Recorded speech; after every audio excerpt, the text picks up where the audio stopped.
day my rich parents come to claim me, all 8 of my godfathers weep while sending me off. But just 2 days later, because I score a whole 100 points higher than the fake heiress Sharon Staten on a mock exam, my parents drag me to some black market underground hospital. They want to dig out my brain and transplant it into Sharon. With your return, Sharon is no longer the only princess in our family. Giving her your smart brain is the least you can do to make it up to her. Relax, we'll have them put an ordinary brain in you afterward. We'll care for you for the rest of your life. Sharon giggles and says, I'll let you in on a little secret. I already bribed the doctor. The brain they're putting in you belongs to an idiot. You're done for. I struggle with everything I have. Then, the second I'm dragged out of the car, I can't help feeling amused. Isn't this the hospital owned by my 8 godfathers? When I left home, Big Pops, a CEO, had looked at me with bloodshot eyes. He told me that if the Stanton family so much as laid a finger on me, he would bankrupt them without hesitation. Second Pops, a surgeon, hadn't said a word. He had just quietly wiped down his scalpel. At the entrance of the black market, I spotted my 8th and final godfather, Little Pops, in the distance. A rush of excitement swept over me. I bolted forward, about to call out to him, but my father, Jack, suddenly yanked me back and tied me up tight. My mother, Emma, took the chance to pry my mouth open. A bottle of medicine was forced down my throat. As the liquid trickled down, it left a path of fire in its wake. I gagged and spat out a mouthful of blood, then realized I couldn't make a sound anymore. My mother wiped the blood off the hem of her dress, looking disgusted. You wanted to find someone to help you call the cops, huh?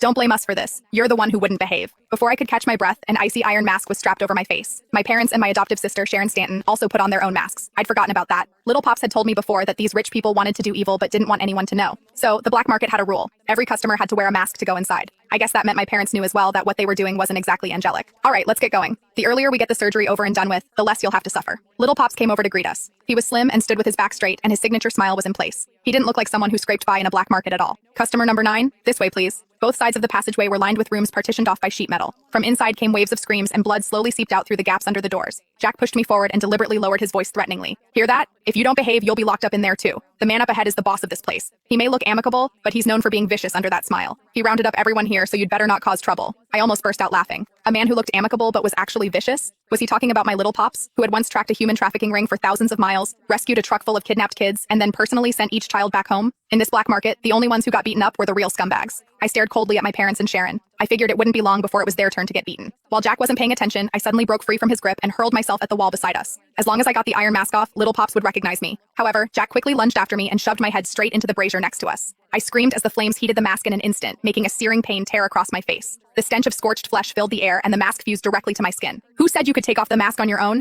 If you break the black market's rules, you'll be dead before you even know it. What are you doing? You'll scare our daughter. Emma quickly dragged Jack away and kept scolding him. Then she turned and covered Sharon's eyes. Don't be scared, Sharon. She was misbehaving, so your dad had to punish her. You're our sweetest, most well-behaved princess. We would never do that to you. My heart twisted painfully. All my life, the only family I'd had was my 8 godfathers. They treated me so well, but I'd always heard people talking about how wonderful it was to be loved by a I'd always wondered what it felt like to have one. That was why I'd been over the moon when the Stantons had first come to claim me. I'd carefully combed my hair and put on my prettiest dress, hoping my mother would like me. I never imagined that this was what she would be like. My face and throat burned, and even my eyes